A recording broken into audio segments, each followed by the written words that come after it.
ஆர்வக்குள்ளரில் ஏதோ ஒரு விஷயத்துக்காக பயங்கரமாக பிளான்லாம் பண்ணி தொடையை தட்டி உங்களுக்கு நீங்களே சவாலெல்லாம் போட்டு கடைசியில் அதை அச்சீவ் பண்ண முடியாமல் கான்ஃபிடென்ஸை லூஸ் பண்ணி செல்ஃப் எஸ்டீமை உடஞ்சி என்றைக்காச்சும் நின்று இருக்கீங்களா? நான் நின்று இருக்கேன் பல தடவை.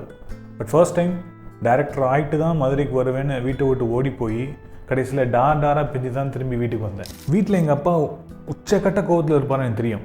அதனால தான் அந்த டிஷர்ட் கம்பெனி கொடுத்த செக்கை கையில் வச்சுக்கிட்டே உள்ளே நுழைஞ்சேன். செக்கை கொடுத்தேன், நடந்ததெல்லாம் சொன்னேன். எங்கள் அப்பா செக்கை பார்த்தாரு, என்ன பார்த்தாரு. ஒரிஜினல் செக்குக்கும் ஃபால்ஸ் செக்குக்கும் கூட உனக்கு வித்தியாசம் தெரியாதான்னு கேட்டார். அந்த மொமெண்ட்டில் எனக்கு ஏன் மேலே இருந்த அந்த கொஞ்சம் நெஞ்சம் செல்ஃப் எஸ்டீமும் உடஞ்சிது. ஃபோன் எடுத்தேன், நேராக மொட்டை மாடிக்கு ஓடினேன். அவங்களுக்கு கால் பண்ணேன், எடுக்கலை. மேலேருந்து குதிச்சிடலான்னு தோணுச்சு, பட் அந்த அளவுக்கு தைரியமும் இல்லை. எங்கள் அப்பா என்னை அடிப்பார், திட்டுவார், அட்லீஸ்ட் பேசாமல் இருப்பார்னு நினச்சேன். பட் அவர் கோவமே படாமல் மொட்டை மாடிக்கு வந்து என் தோல் மேலே கை போட்டு, ஏமாந்துட்டோமேன்னு நினைக்காத, லைஃப்பில் இவ்வளோ சீக்கிரமாக இந்த விஷயத்தை கற்றுக்கிட்டோமேன்னு நீ பெருமைப்படு அப்படின்னாரு. அவர் அப்படி சொன்னதும் நான் ஃபிலிம் மேக்கிங்கை பர்சியூ பண்ணுறதுக்காக தான் சென்னைக்கு போனேன்றதை எல்லாத்தையும் அவர்கிட்ட சொன்னேன். அப்போ கூட அவர் எதுவும் சொல்லலை.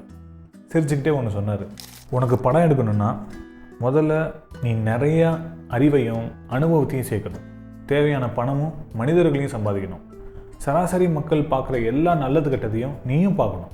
இதெல்லாம் பண்ணி முடிச்சதுக்கப்புறம் நீ சொல்ல போகிற கதை ஏதோ ஒரு கற்பனை கதையாக இல்லாமல் உன்னை பற்றியும் உன்னோட அனுபவத்தை பற்றியும் நீ கடந்து வந்த மக்களை பற்றியும் சொல்கிறதுக்கு உனக்கு நிறையா இருக்கும்.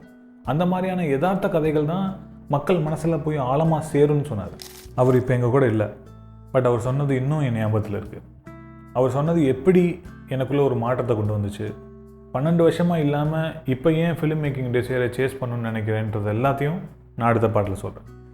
ஃபாலோ பண்ணலன்னா ஃபாலோ பண்ணிக்கோங்க, மிஸ் பண்ணிடாது.